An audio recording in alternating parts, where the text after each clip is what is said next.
Gadījumā, ja arī jums ļoti ātri vajag atgūt veselību, tad, protams, veidi ir visdažādākie, ja?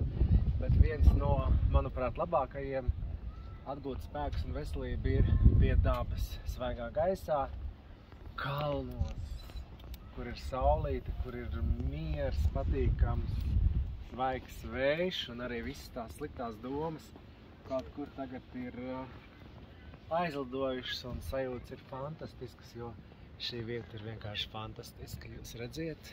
Fantastiski!